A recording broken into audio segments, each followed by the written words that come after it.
Welcome to our how-to series. In this video, how to set the time and date on a Lightsys. Okay, this is how to set the time and date on a Lightsys panel.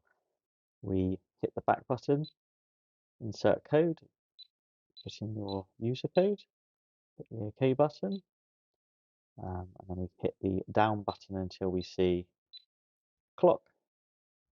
Is the OK button to that, time and date, OK again. We now select whatever time we need. That's all looking good. We hit the OK button again, and that's now been selected. And now we hit the back button until we come back to the normal unset position.